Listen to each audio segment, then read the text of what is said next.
আসসালামু আলাইকুম রহমতুল্লাহ। আমি পলাশ। আজকে আপনাদের সাথে শেয়ার করব আমার ইমিগ্রেশন, চায়না ইমিগ্রেশন অভিজ্ঞতা। আসলে এই বিষয়ে আমার কাছ থেকে অনেকেই জানতে চেয়েছেন। আমি ট্রাভেল যে গ্রুপ আর কি, এই গ্রুপে কয়েকটা পোস্ট করি।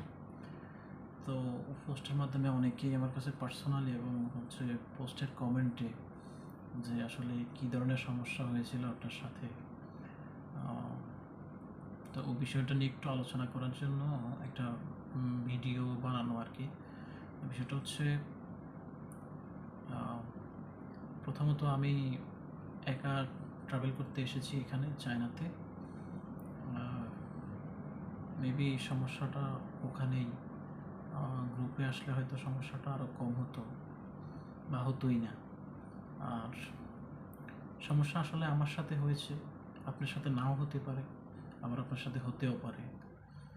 তো যেহেতু আমার সাথে হয়েছে, আমার অভিজ্ঞতাটা আমি আপনাদের সাথে শেয়ার করার জন্য আসছি আজকে। তো প্রথমত আমার ফ্লাইটটা ছিল ভিয়েতনাম থেকে। তো আমি ভিয়েতনাম থেকে এখানে আসি। আসার পরে অ্যারাইভেল যে একটা কার্ড আছে, কার্ডটা ফিল আপ করি। হাতে লিখে ফিল আপ করতে হয়, তো ওটা হাতে লিখে ফিল আপ করলাম। করার পরে আমি লাইনে দাঁড়ালাম।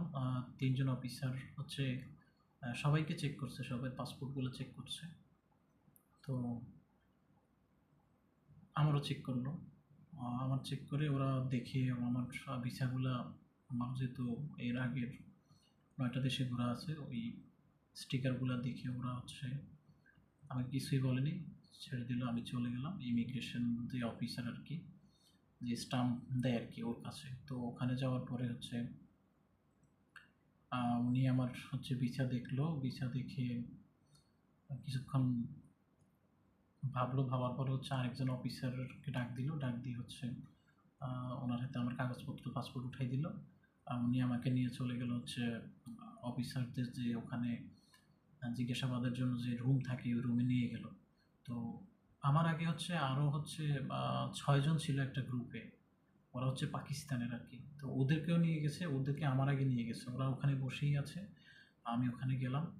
ওখানে যাওয়ার পরে ইমিগ্রেশন অফিসারের তো কোনো খবর নাই। প্রায় আধা ঘন্টা শেষ, আধা ঘন্টা পরে আসলো। এখন সে আমাকে জিজ্ঞেস করতেছে আমি কেন যাচ্ছি এখানে। তো আমি ওরে বললাম যে আমি ঘুরতে আসছি এখানে। ও এটা জিজ্ঞেস করে আবার চলে গেল।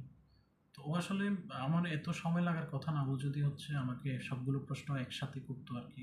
আমার প্রায় 1.5 ঘন্টা প্লাস সময় লেগেছে আর কি। তো আমাকে সব কোশ্চেন একসাথে করে নেয়। ও একটা কোশ্চেন করে চলে যায়, আবার আরেকটা কোশ্চেন করে এসে। প্রথমত আমি কেন আসছি এখানে ওটা জিজ্ঞেস করলো। তারপরে কোথায় ঘুরবো, এখানে কোথায় কোথায় ঘুরবো, কতদিন থাকবো, হোটেল বুকিং আছে কি না, তারপরে আমার কাছে কত ডলার আছে, এগুলো জিজ্ঞেস করলো। তো আমি সবগুলোর উত্তরই দিলাম, সব কিছুই আমার ছিল।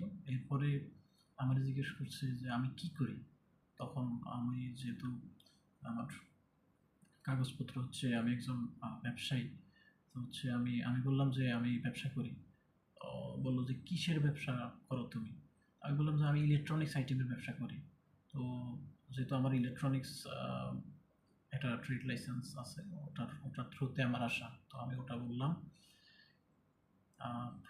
তো উনি বললো শো মি ইউর প্রোডাক্ট।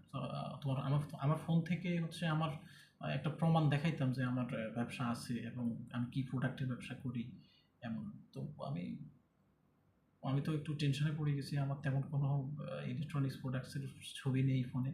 তারপরে আমি এখানে চায়নায় এসেছি, কিছু ইলেকট্রনিক্স প্রোডাক্টস নেব, দেশ থেকে কিছু স্ক্রিনশট নিয়ে আসছি। আসলে আমার উদ্দেশ্য ছিল এই প্রোডাক্টসগুলো দেখে আমি পারচেস করব।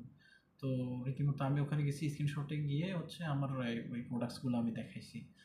ও বললো ঠিক আছে। তারপর ও চলে গেল। চলে যাওয়ার পরে কিছুক্ষণ পরে ও আবার আসলো। আবার আসে, এখন আমার ভিসা দেখাইতেছে। দেখ তুই মানে ওরা ইংলিশে বলতেছে আর কি যে আমি ব্যবসায়ী, হ্যাঁ, কিন্তু তুই এখানে তো তোর ইনভিটেশন কই। হ্যাঁ, তো আমি এর বললাম আমি ব্যবসায়ী, কিন্তু আমি আসছি এখানে মানে হচ্ছে ট্যুরিজম, মানে পারপাস ইজ ট্যুরিজম। আমি ওরা আসলে এটা বুঝাইতেই পারছি না, হে এটা মানতে রাজি নেই যে হচ্ছে না তুই তো ব্যবসা করস, তুই আসবি বিজনেস বিষয়, কিন্তু তুই আসছিস ট্যুরিস্ট বিষয়। আহ, এটা ঠিক আছে না? আমি কই, না ওটা আমার কাজ হচ্ছে বিজনেস, কিন্তু আমার পারপাস, এখানে আসার পারপাস হচ্ছে ট্যুরিজম। তো এটা বুঝাতে ওর অনেক সময় লাগছে আমার, এবং আসলে সময়টা ওর হচ্ছে, ওরও ভাষাগত দুর্বলতা আছে, আমারও ভাষাগত দুর্বলতা আছে। তো আরেকজন অফিসার আসলো, উনি এসে আবার হচ্ছে আমার ওই কোশ্চেনগুলো আবার করতেছে, পরে আমি সবগুলোর অ্যান্সার দিলাম। ও আমার মোবাইল দেখলো, হোটেল বুকিং, আমার মোবাইলটা ওদের কাছে ছিল। আমি কাগজ, আমি ওদেরকে হচ্ছে আমার বুকিংয়ের কপিটা প্রিন্ট করে এসেছি, ওটা ওটা শো করি, ওটা দেখবে না, দেখবে হচ্ছে আমার মোবাইল থেকে, আমার ইমেইল থেকে, বা হচ্ছে মোবাইলের ইয়েটা দেখতে চাই আর কি। তো আমি ওখান থেকেও দেখালাম, আসলে আমার সব কাগজপত্র এখনো ছিল, এবং আমি 100% কনফিডেন্ট ছিলাম, আমার ভিতরে কোনো দুর্বলতা আসেনি, যেহেতু আমার হচ্ছে কোনো খারাপ ইন্টেনশন নেই, এই কারণে আমার ভিতরে দুর্বলতা আসেনি। তো তারপরে আহ, তারপরেও স্যাটিসফাই হয় নাই, আর তারপরে আমার ডলার দেখতে চাইলো। ডলার আমার কাছে জিজ্ঞেস করলো যে আপনার কাছে কত ডলার আছে, আমি বললাম আমার কাছে $1,450 আছে, মানে আমার কাছে 1450 টাকা আছে, US ডলার। তো বললো যে সৌমি, আমি দেখালাম টাকাগুলো। এরপরে ও আমার জিজ্ঞেস করে না, তারপরে আমার দুইটা ক্রেডিট কার্ড, প্রিপেড কার্ড ছিল, ভিসা কার্ড, ওগুলো আমি বের করে বললাম আমার কাছে আরও দুইটা ক্রেডিট কার্ড আছে। তারপরে ও চলে গেল। কিছুক্ষণ পরে বলল যে তুমি তোমার ওয়াইফ নিয়ে আসো নাই কেন, একলা কেন আসছো? তো বললো আমি, তারপর বললো তোমার ছেলে মেয়ে আছে কিনা? তো বললো হ্যাঁ আমার ছেলে মেয়ে আছে। কয়জন? তখন আমি বললাম যে আমার ছেলে মেয়ে 2 জন। আহ, তো তো বললো তো তোমার ওয়াইফকে কেন নিয়ে আসেনি? আমি বললাম যে আমার আসলে ছোট বাচ্চা আছে, তো এই কারণে আসলে ওয়াইফকে নিয়ে আসা হয়নি। তো আমাকে এই প্রশ্নটাও শেষ পর্যন্ত করা হলো আর কি। এটা হচ্ছে আপনাদেরকে কেমন প্রশ্ন হয়তো করতেও পারে, নাও করতে পারে, তবে আমার অভিজ্ঞতাটা আমি বলছি আর কি। এরপরে হচ্ছে ও আবার চলে গেল, আবার চলে যেয়ে কিছুক্ষণ পরে আসলো। ও আসে আমার ফোন টোন এগুলো ঘাটাঘাটি করলো। এরপরে আমি ওরে বললাম যে হচ্ছে আমি ইউটিউব ব্লগার, আমি ইউটিউবে বিভিন্ন দেশে যাই, ওখানকার কিছু বিষয় নিয়ে ব্লগ তৈরি করি, এগুলো হচ্ছে ইউটিউব। ও আমাকে জিজ্ঞেস করে নাই, তারপরেও আমি হচ্ছে নিজ থেকে এই কথাটা বললাম। আহ, দেখি ওদের কোনো এটাতে ইয়ে হয় কিনা। তো এই কথা বলার পরে ওকে ফাইন, এই কথা বলে ও চলে গেল কিছুক্ষণ পরে ও আসলো, আসি আমাকে দেখতেছে কাম। তো আমি ওর সাথে চলে গেলাম রীতিমতো ইমিগ্রেশনে যাওয়ার পরে আগে যে অফিসার ছিল, ওই অফিসার তো এখন নাই, নতুন আরেকজন অফিসার। তো ও অফিসারও হচ্ছে ওরা জিজ্ঞেস করতেছে এটা চেকিং হয়েছে কিনা, ওদের ভাষায় জিজ্ঞেস করে, চাইনিজ ভাষায়, আমি বুঝি নাই, মানে পাসপোর্টটা দেখাইতেছে, তো আমি বুঝতে চাই তো মেবি এটাই জিজ্ঞেস করতেছে যে চেকিং হয়েছে কিনা। ওগুলো যে হ্যাঁ হয়েছে। তারপরে ও আমার হোটেল বুকিংটা দেখলো, হোটেল বুকিংটা দেখে আমাকে সিল দিয়ে দিল, আলহামদুলিল্লাহ আমি চলে আসলাম।